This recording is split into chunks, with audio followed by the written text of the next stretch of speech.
Telugu Desam party working ప్రెసిడెంట్గా నారా లోకేష్ గారు ఎన్నుకున్నారు.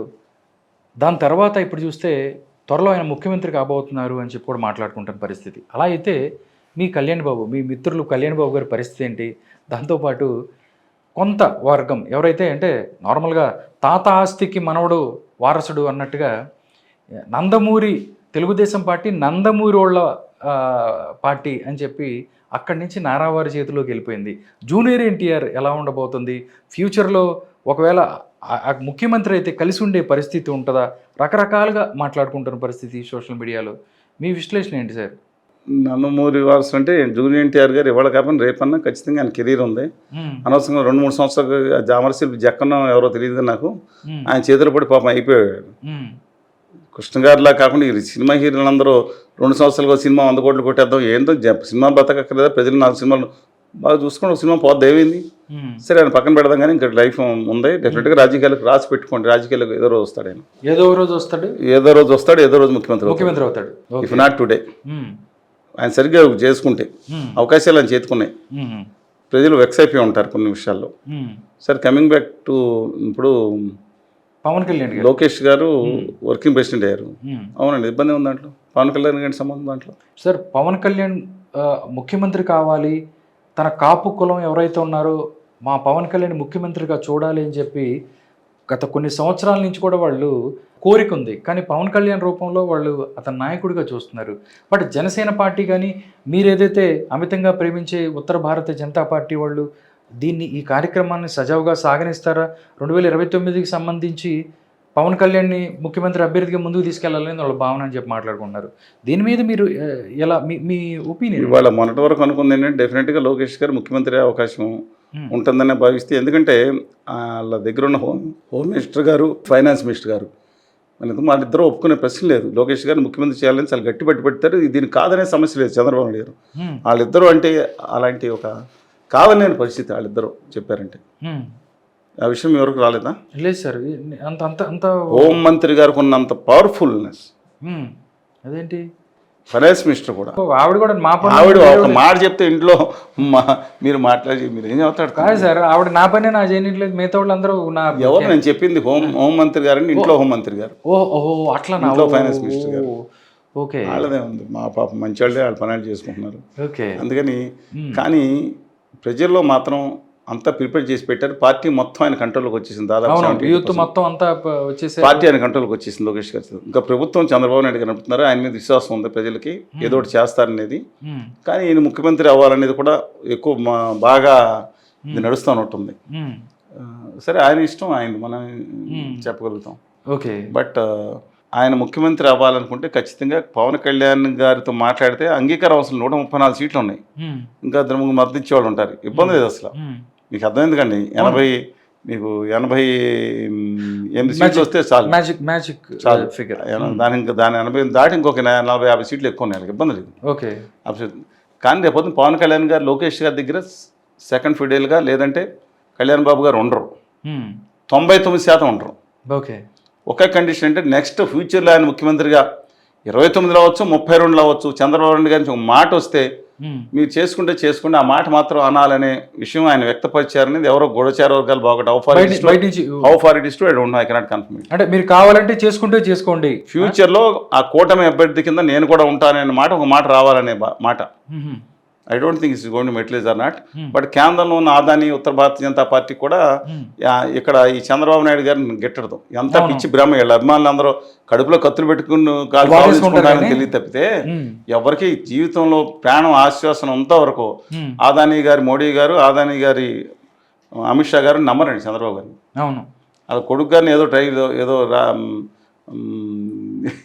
ఏదో సెంటు కొట్టినట్టు వచ్చిన ముస్తాబు చేసినట్టు చేస్తున్నారు. కానీ ఎవరు నమ్మే పరిస్థితి అయితే లేదు పూర్తిగా. మేకను బాగా ముస్తాబు చేసే దేనికి, బలివటానికే. అంతే కదా, ఇవాళ కాబట్టి రేపని తప్పదు. 2019లో అంటే ప్రాంతీయ పార్టీలు అన్ని చోట్ల అదే చేశారు కదా వీళ్ళు. తల్లి కూతుళ్ళని ఎవడ తీసేసారు, అనుప్రియ పటేల్ గారు, కృష్ణా పటేల్ గారు ఎవడ తీసి మంత్రి చేసి ఆవిడ షెడ్లో పంపించారండి. ఇంక మీరేమంటారండి? అద్వానీ గారిని షెడ్లో పంపించారు, మురళీ మనోహర్ జోషి గారిని అసలు మనం మాట్లాడిన ఆవేదన చూస్తే బాధగా ఉంది. నాకు దండం పెడతాను, నన్ను ఒకసారి స్వామి యొక్క రాముడి కోసం జీవితం పెట్టాం, మా రాముడు పండితుడు తుమ్ముడు ఆయన మురళీ మనోహర్ జోషి గారు. ఆ రాముడికి నన్ను భార్య సహితంగా నేను వస్తాను, దండం పెడతాను, దొబ్బేమంటే దిక్కు దేవాళ్ళు లేని ఇప్పుడు ఆదాని అంటే అర్థంగా దాష్టికాన్ని చేసేయండి గౌతమ్ అదాని కాదు. వీళ్ళ చేతులు గుమ్మాపల్లి చేతిలో క్రోడీ కెపాసిటీ అవుతుంది. ఏం చేస్తాం మనం? అందువల్ల వాళ్ళ ఆలోచన కొన్నాళ్ళు ఆగమంటున్నారు. ఈ తెలుగుదేశం పార్టీ బస్టు పచ్చిపోయేంత వరకు ఇంతకుముందు అన్ని అంటే ఫోటోలు స్కీములు మాత్రం ఆయన రాష్ట్రంలో ఏం తేడా వచ్చినాయి ఈ పార్టీ చేసిన దుర్మార్గాల కారణం. అది అద్భుతంగా ఉంది. పీపీ పవర్ ప్రాజెక్టులు ఎన్నింటిలో కూడా ఇళ్ళమే పడేయటం. వాళ్ళు మాత్రం చేతికి పట్టి అంటకుండా మా స్కీమ్ మోడీ గారు ఇచ్చారు, మా స్కీమ్ ఇచ్చేమన్నా అద్భుతమైన పెట్టినారు. వాళ్ళు తప్పట్టండి మీద రాజకీయం వాళ్ళది. ఈ పిచ్చోళ్ళు ఏం తెలియకుండా చూసుకుని అదేంటంటే అమరావతికి డబ్బులు ఇచ్చా ఉంటారు, పోలవరం మేము కడతాం కూడా చెప్తారు రేపు. పోలవరానికి కూడా ప్రాజెక్ట్ ఇదేనా మా ప్రాబ్లం? వీళ్ళకండి వీళ్ళ బానిసత్వం ప్రాబ్లం అయింది. అధికార ప్రతిపక్షాలని అంటాం. ఇప్పుడు జగన్ గారు అధికారంలో ఉండగా 2019 నుంచి 24 వరకు అంత ముందు కంటే తీవ్రంగా ఉద్యమం చేసిన 99% మీడియా లేదు. ఎన్నిసార్లు చెప్పాను మీకు? అది తెలియని హక్కుపక్షులు కొంచెం మాటకున్నది. బుర్ర లేదు, సిగ్గు లేదు వాళ్ళకి. మేము జగన్మోహన్ రెడ్డి గారి ఇంటి మీద ఉడతూపులు ఉపలా నేను జేడి లక్ష్మణ్ గారు విద్యార్థిని 970 అరెస్ట్ చేస్తే వెళ్ళి ఆ కాలువ పక్కన చెల్లి ఇంటి ముట్టడి నుంచి వచ్చాం. నానా ఇబ్బందులు పడ్డాం. ఎవరు తెలీదు. మా మీద కేసులు పెట్టి అమరావతి మీద కేసులు పెట్టి వేధించారు. హైకోర్టుకి వెళ్ళాం, స్టేలు తీసుకొచ్చాం, పోవడానికి పెద్ద పెద్ద లాయర్లు తీసుకొచ్చుకున్నాం. ఎంత ఇబ్బందులు పెట్టారు. అరెస్టులు చేద్దామని ఆకరించి ఇంకా కేసులు పెట్టి రాయలసీమలో కర్నూలు అనేక చోట్ల స్టేషన్ల చుట్టూ తిప్పారు. 99% ప్రజలకు తెలియదు ఇది. అంటే వాళ్ళు లీడర్ చేస్తేనే ఉద్యమం. మీడియాలో మీ మీద ఒకరి మీద జరిగారు, మీకు అన్యాయం జరిగిపోయింది. ఇంకెవరు లేదా? కేంద్రకి వెళ్ళాం, 20 పాదయాత్రలు బస్సు యాత్రలు చేసాం, 99% ఇలా. సరే అది పోనే ఉండేది, సబ్జెక్ట్ అవుట్ ఆఫ్ కంటెస్ట్. కానీ ఇవాళ లోకేష్ గారికి ఒత్తిడి ఉన్నా సరే చంద్రబాబు నాయుడు గారి మీద విశ్వాసం ఉంది ప్రజలకు. ఇంకా -2 వాళ్ళ రాష్ట్రాన్ని మళ్ళీ అమరావతిని రైట్ ట్రాక్లో పెట్టే అవకాశంలో ప్రయత్నిస్తున్నారు. కేంద్రం సహకారం దాదాపు లేదు. గాల్లో అరచేతిలో వైకుంఠం చూపించి సరే ఏదో సత్యనారాయణ పెళ్లికి వచ్చిందే కట్టడం కదా అని చెప్పి సర్దుకోవాల్సిన పరిస్థితి. నరకేతన పడుతుంది రాష్ట్ర ప్రభుత్వం. మీ అప్పులతో మీరు సాగుండని పరిస్థితికి వచ్చింది. పైకి మాత్రమే ఏం చేస్తున్నారు? మా గుజరాతీ అతనికి ఆ ఫ్యాక్టరీ ఎంత 1,00,000 కోట్లు పెడతాం, నువ్వు 30-40 వేల కోట్లు నీ ప్రజల నుంచి పొళ్ళోడ కొట్టి వసూలు చేసిన పన్నులతో వాడికి రాయితీలు. సార్ మా ప్రజలకి జగన్ గారు అదే పరిస్థితి. మా ప్రజలకి మీరు కేంద్ర ప్రభుత్వం 4 లక్షల కోట్లు రాయితీలు ఇస్తే మా యువతను పారిశ్రామికవేత్తలు అవుతారు కదండి. కుదరదో. ఇప్పుడు అగర్వాల్కి సార్ మళ్ళీ సార్ మెట్లు వచ్చాడు, మా మరవాడి మిత్రుడు మెట్లు వచ్చాడు, మెట్లు పెట్టుకుంటాడు, 1,00,000 కోట్ల ఫ్యాక్టరీ పెడతాడు, నువ్వు 50,000 కోట్లు వచ్చే 20 వేలలో మీ ప్రజలు కట్టిన పనులు రాయితీలు. కరెంట్ ఎంత పెడుతున్నారు జగన్ గారు అని అడిగి అనుకోండి. సార్ ప్రజలకు 8 రూపాయలు వసూలు చేస్తున్నాం. నాయ బ్రాహ్మణుడి షాపు దగ్గర నుంచి ప్రతి ఒక్కళ్ళకి అంటే 8 రూపాయలు 80 పైసలు వసూలు చేస్తాం సార్. పాపం ప్రపంచంలో అతిపెద్ద ఎల్లని మిత్తల్ గారి పాపం తట్టుకోలేడు, ఆయనకు డిస్కౌంట్ ఇవ్వమని ప్రజల దగ్గర పొల్లోడు కొట్టి కానీ డిస్కౌంట్ ఇవ్వాలి. అప్పుడు మన దగ్గరకు వచ్చేసి చప్పట్లు తెచ్చుకోవాలి. ఇది మన రాష్ట్ర ప్రభుత్వ బుద్ధి. నేను అదానీ గారికి బంద్ చేసే జగన్ బాబు గారు ఉన్నా, చంద్రబాబు గారు ఉన్నా, ఇక ఉత్తరాది సనాతనవాద గారు ఉన్నా మనం ఏం చెప్తామండి? రాష్ట్రంలో యువత గురించి దయచేసి నేను చెప్తున్నాను. నేను మీ గురించి మాట్లాడుతున్నా. మీరు వెళ్ళి సినిమా హాల్లోకి వెళ్ళి చొక్కాలు చింపుకుని మీ సినిమాలోకి వెళ్ళి స్టంట్ స్కూల్స్లో జాయిన్ చేసి చేయటం కాదు. మీ ఊరికి మంచి పేరు తీసుకురండి, మీకు మంచి పేరు తీసుకురండి, పారిశ్రామికవేత్తలు మారండి. 1,00,000 కోట్ల కేంద్రం మనకు రావాల్సిన హక్కు అది. అనేక మంది ప్రాణత్యాగం చేశారు. వాళ్ళ ప్రత్యేక హోదా కోసం మునుకోటి బగబగా ఎండల్లో మండుతుంటే పెట్రోల్ పోసుకుని నా యువతరం బాగుండాలని చనిపోతే తలుచుకోలేని సొసైటీ. ఆ రోజు ఆంధ్ర కోసం, రాష్ట్రం కోసం, తెలుగు రాష్ట్రం కోసం చనిపోతే తలుచుకోని సొసైటీ. ఆంధ్ర ఉద్యమం వందలాది మరణించి ఆంధ్ర హక్కులు కావాలంత వాళ్ళని కూడా తలుచుకోలేని ఈ సొసైటీ. సమైక్యాంధ్ర కోసం ఎక్కడ ఒక విగ్రహం తుమ్మి సందీప్ విగ్రహావిష్కరణ నేను చేశాను, కనీసం ఒక విగ్రహం ఉంది కూడా అని తెలుసుకోలేని ఒక సొసైటీ. ప్రత్యేక హోదా కోసం ఆత్మత్యాగం అనేక మంది, శ్రీనివాసులు అనేక మంది చనిపోతే కనీసం కన్నీటి పొట్టు కాల్చని ఈ పాలకులు కదా 12 సంవత్సరాలు ఉన్న చందుల కింద వాళ్ళకి బంద్ చేసుకుని ఈ సొసైటీ. అమరవీరులను గుర్తుంచుకొని ఏ సొసైటీ ప్రకటించింది చెప్పండి ప్రపంచంలో? అందుకని coming back to the safe. వాళ్ళ రాజకీయ ముఖ్యమంత్రికి ఎవరైనా ఉండొచ్చు, రాష్ట్ర హక్కులు సాధించుకోవాలి. దయచేసి నా హంబుల్ రిక్వెస్ట్ ఏంటంటే ముఖ్యమంత్రి అవనివ్వండి లోకేష్ గారు, ఆయన బలం ఉంది, ఎప్పుడు కావాలంటే అప్పుడు అవుతారు. అలాంటి పరిస్థితుల్లో ఫ్యూచర్లో కనుక అనౌన్స్ చేస్తే కళ్యాణ్ బాబు గారు ఢిల్లీ వెళ్ళి కేంద్ర మంత్రిగా ఉండొచ్చు. ముఖ్యమంత్రి ఆయన కూడా పోస్ట్ రెడీ చేశారు కదా చంద్రబాబు గారికి కూడా. ఈయన ఖాళీ చేసిన వెంటనే వాళ్ళు మార్గదర్శక మండలిలో లేదా కేంద్ర మంత్రిలో ఏదో కోరలేని పదవి ఇస్తారు. నితీష్ కుమార్ లాగా నితీష్ కుమార్ ప్లేస్ రావడానికి ఇంకా టైం పడుతుంది. కొంచెం ఒకప్పుడు చక్కని తిప్పండి, నితీష్ కుమార్ దేశ రాజకీయాలు చక్కని తిప్ప. చంద్రబాబు నాయుడు గారు ఎవరు అనుకున్నా శత్రువులు కాదనుకున్నా దేశ స్థాయిలో చక్కని తిప్పిన మాట వాస్తవం. చూడండి, ఏ రోజు ఆయన ఎయిర్పోర్ట్కి వెళ్తుంటే కేంద్ర మంత్రులు అనేక మంది వచ్చి రిసీవ్ చేసుకున్నారు. ఈయన అపాయింట్మెంట్ కోసం మోడీ గారు తిరగలేదా? ఆత్మసాక్షిగా రేపు రాసుకోండి. ఎల్కే అద్వానీ గారు ఆఫీసులు ఉంటే 2002లో కలుద్దాన్ని ప్రయత్నిస్తే ఆఖరికి నేను కారులో ఎయిర్పోర్ట్కి వెళ్తున్నానంటే ఏపీ భవన్కి వస్తాను, ఏపీ భవన్ నుంచి నేను ఎయిర్పోర్ట్కి వెళ్దాం అని ఆ కారులో మాట్లాడుకుందాం, 40 నిమిషాలు కూడా అడిగితే నిర్దాక్షిణ్యంగా ఈయన మరకొచ్చేస్తాను తిరస్కరించారనే బాధ ఇప్పుడు తెలుగుదేశం పార్టీలో ఉన్న ఒక సీనియర్ ఎంపీగా ఉన్న వ్యక్తి వాళ్ళు చెప్పింది నాకు చెప్తున్నాను. ఏదో రోజు ఆయన ఆత్మగా రాయిస్తాను, మీరు రాయండి అని చెప్తాను. సత్యాలు మాట్లాడుకోవాలండి దీంట్లో. అందువలన ఇవాళకి ఆయన భయపడుతున్నారు, మన ఆపోజిషన్ కూడా కేంద్రంలో కొన్నాళ్ళు అయిన వెళ్ళిపోతుందేమోనని. లోకేష్ గారికి అంత స్టేచర్ ఇంకా రాలేదండి. పార్టీ గతంగా వచ్చినా నేషనల్ రాజకీయాలు తిరుగుతున్నా. చంద్రబాబు నాయుడు గారు ఎంటైర్లీ డిఫరెంట్ వ్యక్తి, బట్ ఇది రాలేదు. కానీ ఆయన వీరాభిమానులు ఎంత కొట్టండ్రా అన్నా సరే ఆ శక్తి సరిపోవట్లేదు. దే మస్ట్ వాళ్ళు కొంచెం మజబూత్ చేయాలి ఏదైనా చేసి. అందుకని మా హంబుల్ రిక్వెస్ట్, రాష్ట్రం మీద దృష్టి పెట్టమని కోరుతున్నా. ముఖ్యమంత్రి ప్రతిపక్ష నాయకుడా, ఇప్పుడు నేను ఇలా మాట్లాడినందుకు నేను ఎలాగో వైకాపా బ్యాచ్ లైక్ చేయరు, ఉత్తర భారతీయ జనతా పార్టీతో ఇద్దరు అనుబంధ సంఘాలు ఉన్నాయి కదా. పూర్వం తెలుగుదేశం పార్టీ, ఇప్పుడు అదాంట్లేదు ఎన్డీఏ కూటమి అంటున్నారు చంద్రబాబు. తెలుగుదేశం ప్రభుత్వం కూటమి ప్రభుత్వం అంటలా. ఇప్పుడు ఆ పార్టీ అనుకున్న తోక పార్టీలు అయిపోయినాయి రెండు, ఎన్ని సీట్లు ఉన్నా. ఆ బీజేపీ దాని తోక పార్టీలు కానీ ఎవరికి ఇష్టం ఉండదు. ఆత్మగౌరవం తెలుగువాడి గురించి మాట్లాడుతున్నా, స్వతంత్ర వ్యక్తిత్వాల గురించి మాట్లాడుతున్నా. ఎవరన్నా కానివ్వండి, కళ్యాణ్ బాబు గారు క్యాన్సర్ మంత్రికి వెళ్ళిపోవచ్చు, నాగబాబు గారు ఉప ముఖ్యమంత్రి అవ్వచ్చు, లోకేష్ గారికి తప్పే ఉంది. నాగబాబు గారు అవ్వకూడదా?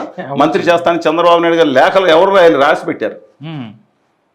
నాగబాబు గారిని మంత్రివర్గం తీసుకుంటున్నారు, లేఖ రాసి పెట్టారు. సంవత్సరం అయింది. నాగబాబు గారికి ఏంటి పొజిషన్ చెప్తున్నానండి. ఆయనకేం తక్కువ అంటారా? ఏం తక్కువ? కళ్యాణ్ గారే ఆయన సరిగ్గా చదువుకోలేదు, పోయినా మంచి ఫ్యాన్ ఫాలోయింగ్ అయినా ఆయనే మంత్రి అయిపోయారు. నాగబాబు గారికి ఎందుకు అవ్వకూడదు? చదువుకున్న వ్యక్తి ఎందుకు అవ్వకూడదు? ఉప ముఖ్యమంత్రి అవనివ్వండి, తప్పేంటి?